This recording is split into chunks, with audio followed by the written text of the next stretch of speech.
Short 1 trick లో బాగా మనకి ఆర్ఆర్బీ ఎగ్జామినేషన్ ఇచ్చే ఇలాంటి క్వశ్చన్ ఎల్సిఎం బేస్ ఎలా ఈజీగా సాల్వ్ చేయాలో చూద్దాం. క్వశ్చన్ లో మనకి ఏమంటే 2 నెంబర్ల యొక్క సమ్ అన్నాడు 121 అన్నాడు, వాటి యొక్క ఎల్సిఎం 264 అయితే ఆ 2 నెంబర్స్ ఏంటి అని అడుగుతున్నాడు. ఇక్కడ ఉన్న మన ఆప్షన్ లో చూస్తే 4 ఆప్షన్స్ యొక్క సమ్ కూడా 121 అవుతుంది. కాబట్టి మనకి దీంతో ఇంక యూజ్ లేదు. ఇంక రిమైనింగ్ మనం దేని యూజ్ చేసుకోవాలండి, ఎల్సిఎం 264 ని యూజ్ చేసుకోవాలి. ఒక్క విషయం మనం గమనిస్తే ఇచ్చిన సంఖ్యల యొక్క ఎల్సిఎం ఎప్పుడైనా సరే ఆ సంఖ్యలతో నిశ్శేషంగా భావించబడుతుంది. అంటే ఈ సంఖ్యలతో ఇది ఏమవుతుందంటే పర్ఫెక్ట్ గా డివిజిబుల్ అవుతుంది. ఇప్పుడు ఆప్షన్ 1 లో చూస్తే మనకి 264 డివిజన్ చేస్తుందా, చేయదు, కాబట్టి ఇది ఆప్షన్ కాదు. అదేవిధంగా 35 చేస్తుందా, ఇది కూడా చేయదు, ఇది కూడా ఆప్షన్ కాదు. సో ఇక్కడ కూడా మనం గమనిస్తే ఇక్కడ 28 ఉంది. 28 లో మనం రాస్తే ఏం రాయొచ్చండి, 4 into 7 గా రాయొచ్చు కదా. ఇక్కడ 7 అనేది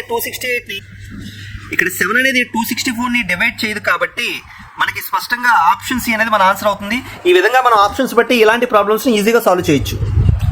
ఇదే విధంగా ఈ ప్రాబ్లమ్ సాల్వ్ చేసి కామెంట్ సెక్షన్ లో మీ యొక్క ఆన్సర్ ని తెలపండి. Thank you.